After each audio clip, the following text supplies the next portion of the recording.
Hey guys, and welcome back to my YouTube channel. Now, my goal is at the end of this video is for you guys to have a little bit of a guide when it comes to becoming a virtual executive assistant. Now, our guest for today is actually someone who's been working online for a while, so you guys have a lot of really good tidbits to watch out for in this interview. My guest started actually working from home as an ESL teacher in 2008 and then switched and then actually started her path in becoming a virtual assistant in 2011. It wasn't until 2013 that she actually started becoming an executive assistant to a lot of different clients. She's a super mom of 4 who also has a YouTube channel that I'll link in the description below, so you guys can make sure to check her out. Okay guys, so without further ado, please give me a warm welcome to Miss Bianca Enriquez. Hi Bianca! Hi, thank you for having me, Leanne. I'm excited to have you here. It's very interesting that you chosen the topic virtual executive assistant. You've heard a lot about virtual assistant, just and without the executive part. So how did you get started working online? I started working online in 2008 as an online ESL teacher. Back then, I decided to work from home because I had my 3rd child.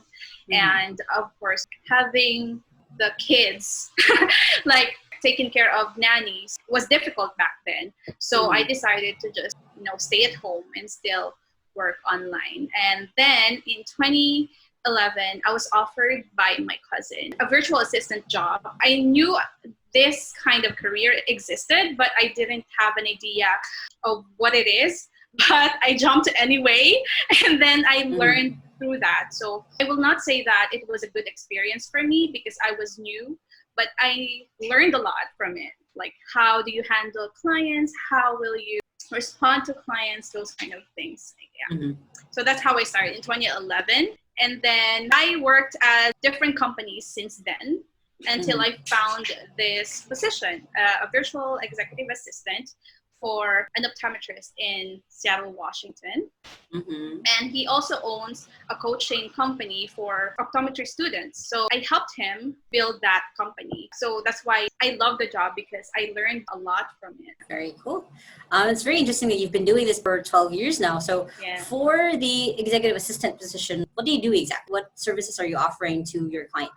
It's the same with what an office-based EA would do. Like, they would handle the emails, the schedule. If he has a meeting, you have to remind him, those kind of things that you have.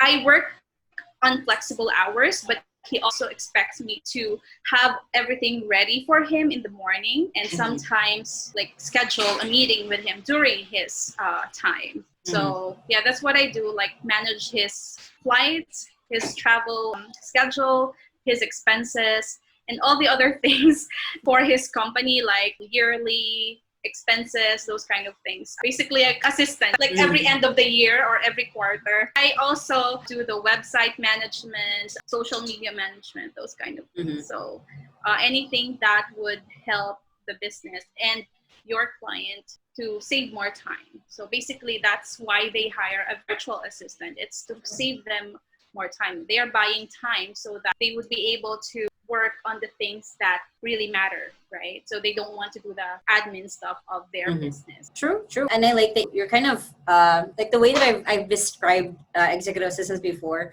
is you're kind of like a Jill of all trades. You're kind of like doing a little bit of everything, basically whatever it is that the client is interested in right now. Like, for example, for my own EA, actually, like she jumps from learning the YouTube algorithm to all of a sudden learning lead generation. It depends on what I'm focusing on. So that's awesome. You were able to explain that very well of, what actually entails or what's included in that. So what was the skill that you started with when you got hired as an EA? What was the skill that you kind of started with and then you started to grow and do other things? When I applied for the job, the agency informed me of the things that I need to have. So even though I don't have the skills yet, I learned them. Google is free, right? So you can basically learn anything that you are interested in or that you really are determined to learn if you are into it. So I learned being organized. That's the first thing, because I'm not an organized person, but I have to be an organized person to my client. So organizing files, those kind of things, how to manage schedule, book a flight. You have to have, attention to details, those kind of things. When I started, I just learned the basic. Like I knew some of the things that he's asking me to do, like the website management, social media management, but also you have to know your client so that you will be able to adjust yourself. So far in the last 12 years that you've been working online, what has been the most surprising thing? There's a lot of things actually. Like back in 2008 when I started, I was working as an online teacher. The experiences were different. So surprising for me is that I can juggle different things at once. And also being a mother, like sometimes it's difficult to manage all those things, but it works. And I have been doing this for a while. I'm not saying that I can perfectly do it because I know I failed sometimes, but it works for me. And those last 12 years that I've been doing this, I can't imagine that I have been doing this for 12 years and I've been able to put money in our family. I'm really grateful for that. That's awesome. So far, what has been your favorite thing about being an executive assistant? It's mostly about the learning. I love the challenges that I'm facing every time there's a new things to learn. What do you mean by challenge? Like, for example, right now I'm an EVA for a different company. It's totally different from the one that I used to work with. Personality is totally different. So I had to adjust with all of that. And also what worked with my other client did not work for this client. So I had to adjust. Like what I knew then is not really working with this one. So those challenges for me is really frustrating, but still fun. Those are the challenges that I'm facing because I know I am facing a different person, with different personality, with different needs. And I have to adjust to that all over again, but still apply some of my characteristics to that person. Still, I know that it will still work. So I hope that makes sense. So basically, kind of summing it all up, your favorite thing so far about being an executive assistant is having to be flexible. Is yes. It's not repetitive. Yeah, it's not repetitive. It's a different client, kind of same task but the different flow. So yes. I like that. So with all the challenges and with all moving through different clients, what has been a shortcut that you found that makes things easier? Just be open, just be honest with your client that I'm not familiar with this.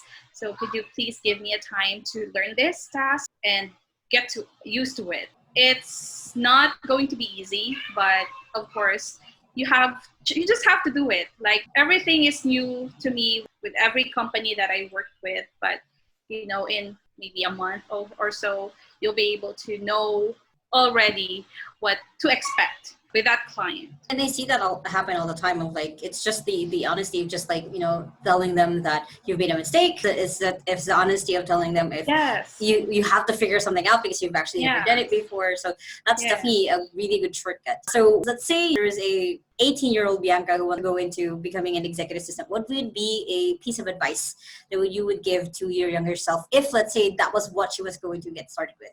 Okay, so I think it will still apply to me now. But when I started, what I realized is that you shouldn't take anything personally because that person or your client is speaking as an entrepreneur, not him as a person. So if he said something to you, then also you have to assess yourself. Okay, what did I do that made him say that?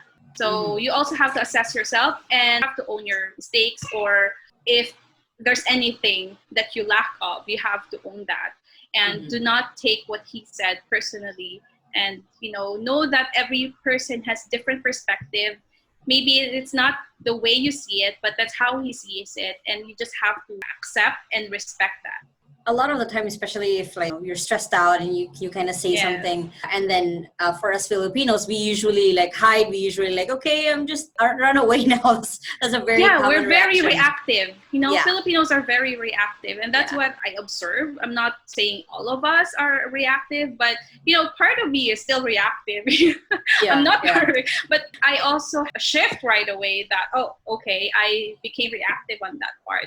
Mhm. Maybe I have to see it in a different perspective, right? So I just have to learn that and Mhm. know that the opinion that people tell doesn't have to be true for yourself. That's a really good piece of advice to give to your younger self. That's what present Bianca learned. So that's Mm-hmm. something to pass on. So what would be, Yes. let's say someone who wants to start out, what would be a small step right now that they could do to be able to just get started becoming an executive assistant? You have to learn more skill, do a lot of research. You don't have to pay right away coaching session or a course, Mhm. but before you jump into a course, you do your research first. Mhm. And then when you apply for a job, check the job description and then search for it.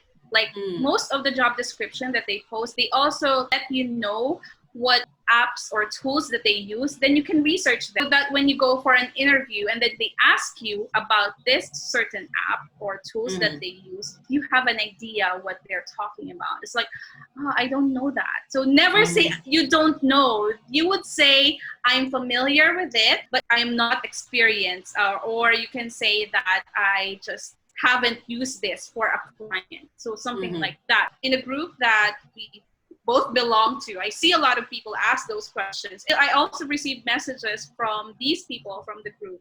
And that's what they always ask me. Like, you just have to do your research, right? Sure. So you don't have to say to your client that you don't know this.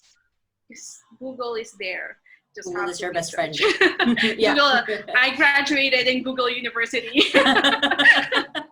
Which, it's the advice that I always give to people. I'm like, you have the internet in your hand. Just Yes. research it. Just look at it. So I keep saying that, but you keep giving a really good pieces of advice for people. So what would be for you right now? What is your kind of big, hairy, audacious goal? What's a goal that you're working towards? What's something that, eventually you want to start or you want to do? My goal is to have my own agency. Nice. And that is like scary, but I don't know how to get started. That's why I'm starting to gain clients again. It's because I wanted also to have my own. I'm not saying I'm competing with other agencies, but I know I'm going to have a certain niche that I want to target, and that's what I am planning to go for. So that's awesome. like it's still at the back of my mind, and I don't know how to get started with it yet, but that's really my goal, because people are also asking me, are you going to start an agency soon? Like, who knows, maybe. Yeah, that's how most of the best goals start. Is you don't know the how, but you have the why, and you just want to just keep going for it. So Yeah. that's, if ever that happens, let me know, because then I can change the link in YouTube also. So how can others support you? How can people find you to learn more about you? Well, I am on YouTube, as you know. I have my YouTube channel called WoMom TV, and then you can also find me in all social media outlets with the same name. With Instagram, it's at WoMom TV. Twitter, it's the same as well. You have to stick to the branding. Yep, definitely. Yep. So you can find me there if you have any questions, because I'm going to focus my channel to be more about working moms. But if you are a student, you can also, of course, hit me up a message and you can ask me anything. So working from home, working as a VA, it doesn't have to be just for moms, right? So now it's for everyone. I see dads, I see like young students doing this. So it's for everyone now. So if you have questions about being a VA or being an executive VA, just feel free to find me on Facebook, Instagram, or Twitter. I'm not really into Twitter, but yeah, I have that. They can find you there too. So I'll make sure to grab all of the social media links and make sure to put them in the description, guys. So if you want to check out Bianca, you guys can. So thank you so much. This was a really awesome interview. You gave, like I said, you gave a lot of really good insights. And I hope for more people who are out there who are looking into becoming an executive assistant, you guys learn from all of the really good tidbits that Bianca was able to drop today. So yeah. Thank you so much, Bianca. Thank you as well for having me. I hope you guys learn from me and from your Ate Lian. And I hope this is not the last time we're going to see each other. Awesome. Thank you. Again, guys, make sure to check out Bianca below. I've linked all of her social media links so you guys can check her out. If you guys have any favorite tidbits or favorite quotes from this interview, make sure to comment them below. And of course, if you haven't yet, make sure to hit the subscribe button right there so you guys can get my tips every Thursday and Sunday on how to work from home. And check out these other 2 videos right here so you guys can get more shortcuts and more tips when it comes to working online. And also, feel free to share this with your friends. I hope you guys are having an awesome day, and remember that small steps matters. And I'll see you in the next video. Bye!